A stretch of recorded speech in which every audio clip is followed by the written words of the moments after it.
Выстрел!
Ну как обстановка? Обстановка замечательная, погода прекрасная, работаем всем, чем можем. Работаем на подавление, группы уже заходят в необходимый нам дом. Работаем. Зашли уже, нет? Да заходят, дорабатывают угол и, вскрыв угол, будут продвигаться дальше. Оттуда оказывается сопротивление противникам, но под шквалом огня и доблести мы продвигаемся вперед.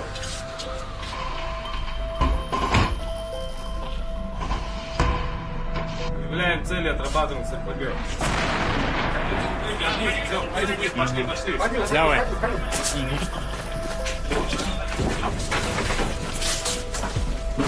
Пошла клетка, да?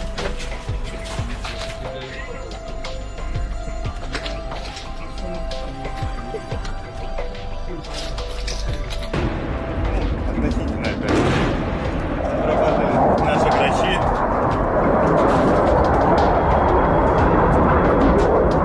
Мужики работают достаточно хорошо.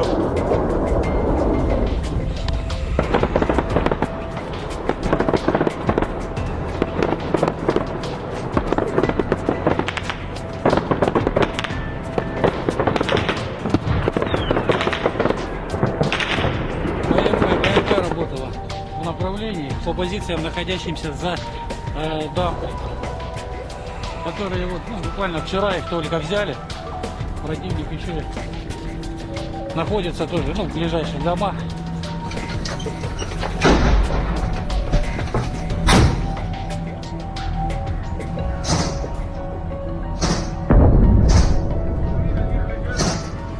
Так, мы сформуем. Мы чисто переместим, парни пошли занимать следующую позицию.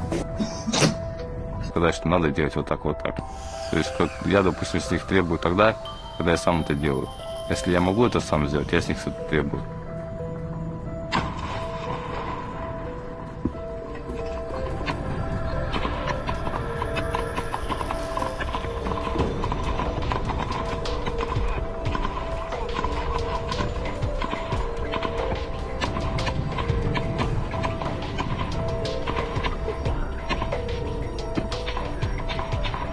За каждого солдатика, то есть мы переживаем. То есть это не потребно.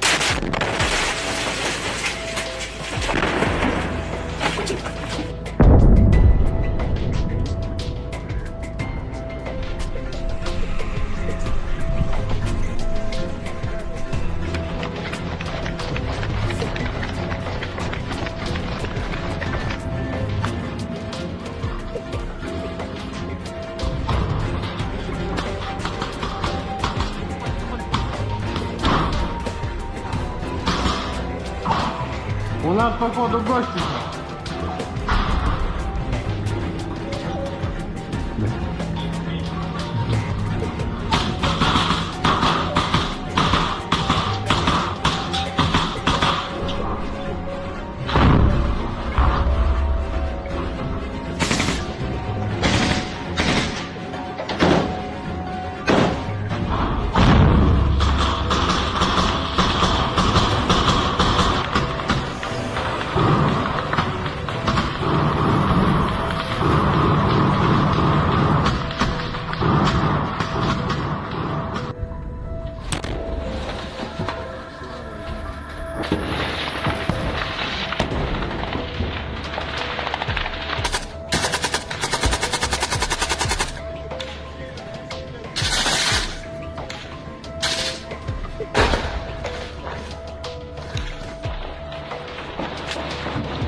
там? Переходят. Че, ушли? Да, один. Они, нет, один вот, одного вот около газели, там палат. Бредим, все бредим.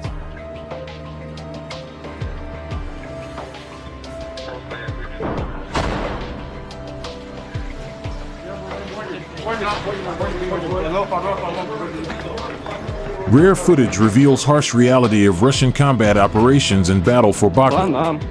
A rare and highly detailed combat film documenting the operations of Russian troops during the Battle of Bakhmut-Artyomovsk has been released, offering a brutally honest look into the realities of modern urban warfare.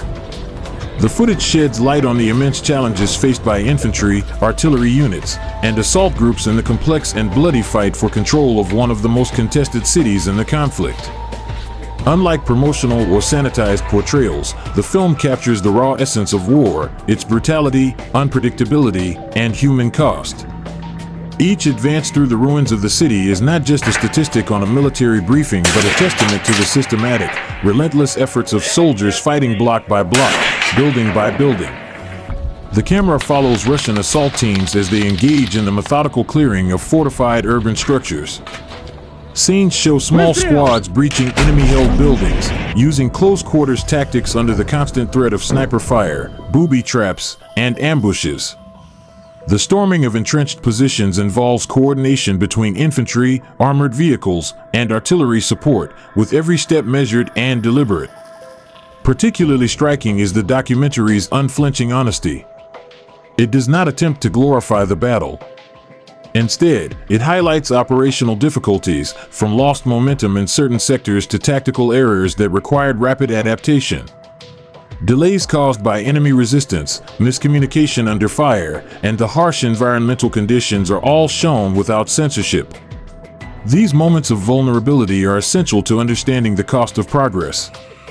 They reveal that each captured quarter comes with heavy burdens, emotional, logistical, and human. Russian commanders and soldiers featured in the footage speak candidly about the difficulty of sustaining momentum in such a chaotic and deadly environment, and how each meter of territory gained is the result of grinding, coordinated effort. The film also illustrates the invaluable roles of support units, including medics, sappers, and logistical crews, whose efforts keep the frontline fighters operational. Under constant threat, they repair routes, evaluate the wounded, and ensure the flow of ammunition and supplies to those under fire. The armed forces of the Russian Federation continue the special military operation. The Silver Group of Forces engaged clusters of manpower and hardware of 5 mechanized brigades of the AFU and 2 territorial defense brigades close to Zapsali, Magritsa, Unikovka, Ugroidi, Veliki Prikol, and Mirapolskoy, Sumy region. The AFU losses amounted to up to 220 troops, an armored fighting vehicle, 16 motor vehicles, and 6 artillery guns. 2 ammunition depots were destroyed. The Zapad group of forces liberated Kamenka, Kharkov region. Russian troops hit units of 3 mechanized brigades, an assault brigade of the AFU, and 2 territorial defense brigades close to Dviregnia, Moskovka, Senkovo, Kupiansk, Kharkov region, Novoy, Yampol, and Kirovsk, Donetsk People's Republic. The AFU losses amounted to more than 240 troops, 8 motor vehicles, and 3 field artillery guns, including 2 manufactured by NATO states. 1 Kurtis electronic warfare station and 6 ammunition depots have been neutralized. Units of the Yud group of forces took more advantageous lines and positions. The Russian armed forces inflicted losses on manpower and hardware of 3 mechanized brigades, an airmobile brigade of the AFU, and 2 territorial defense brigades close to Chasov Yar, Petrovka, Serebryanka, Seversk, Ryalexandrovka, Konstantinovka, Katarinovka, Dalievka, and Pleshchievka, Donetsk People's Republic.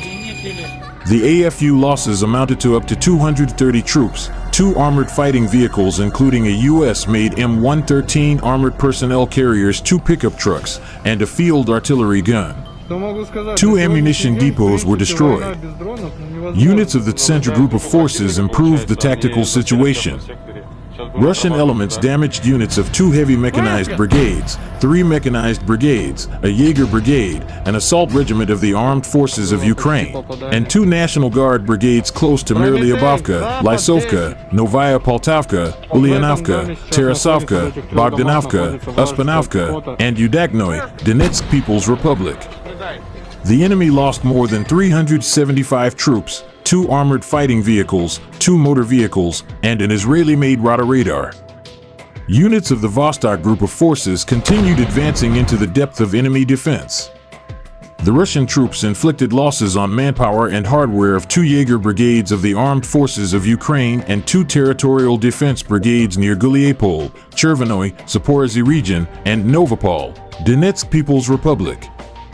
The enemy's losses amounted to up to 170 troops, 2 armored fighting vehicles, 4 motor vehicles, and 3 artillery guns. The Dnieper group of forces engaged 2 coastal defense brigades of the AFU and 3 territorial defense brigades near Kamenskoye, Zaporizhzhia region, Belozerka, Tokarevka, Nikolskoye, and Dniprovskoye, Kherson region. The AFU lost up to 75 troops, 3 motor vehicles, a field artillery gun, and an electronic warfare station.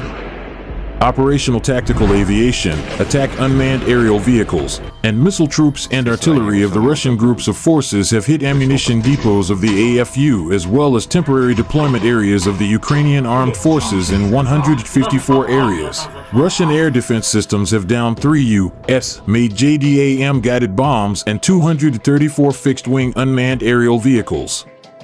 In total, since the beginning of the special military operation, the enemy lost 661 aircraft, 283 helicopters, 54,179 unmanned aerial vehicles, 605 anti-aircraft missile systems, 23,071 tanks and other armored fighting vehicles, 1,553 MLRS combat vehicles, 24,224 field artillery guns and mortars, 34,689 units of support military vehicles,